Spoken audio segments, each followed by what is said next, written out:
Hey traders, Raghee here, and in this video we're going to talk about something that I think is going to be a common topic throughout this summer, especially looking at just the last handful of days of trading. Now granted, we're coming up into a 3-day weekend, so this is not entirely unexpected, but one of the most important things, especially for my day traders out there, gang, listen up, is don't chase. There is, I promise, another bus coming. It's another trading day, it's another set of opportunities. Don't chase. Okay, unless you're some eager Jack Russell that wants to go chasing the school bus. We don't do it. So let's talk about what's going on right now. We had a really interesting couple of setups on longer term time frames that really need some weakness to trigger. One of them is a zone between 7,300 and between 7,200 and 7,180. I wouldn't, and really, quite frankly, this zone right here on the NAS is one that I think could be exhaustive, gang. These are not just value area lows for the month of May, but this is also a Darvis level that dates back to, as we can see, with this low right here, back to the end of March. And this Darvis level is almost identical to that. So this is a longer term support level that I find pretty interesting and could be in play here now. Again, got to be patient for these things to come to us. Same thing with the S&P. If the NASDAQ's sitting near some interesting levels, the S&P could very well be as well, and that's what we have going on here.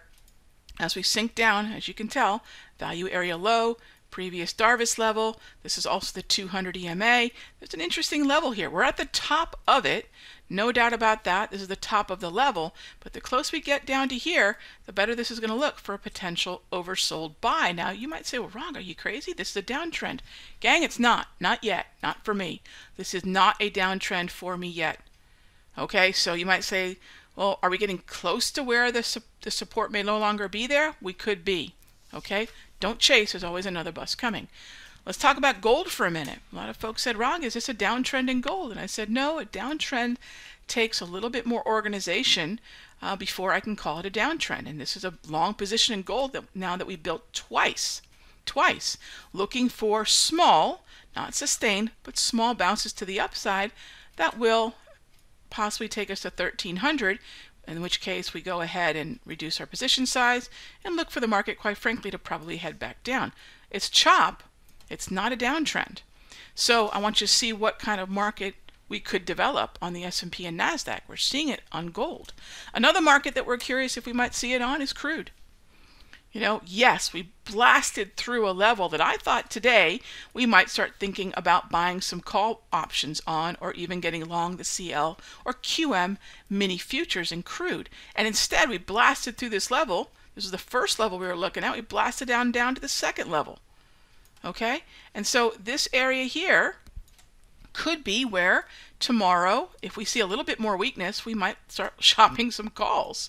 So keep this in mind. These are trades I'm looking at right now. Hope that's helpful. Remember, there's always another bus coming. Don't chase. I think we'll talk about not chasing as we pick apart the NASDAQ day trades this morning. And if you're interested in some interesting nuanced patterns, we're going to talk about the interesting setup we had at the top of the clearing range as a short on the NAS. So again, just remember, gang, and this has been the hallmark of my career. It keeps me sane. It keeps me from chasing. There's another bus coming. Don't chase. I'll see you in the next update.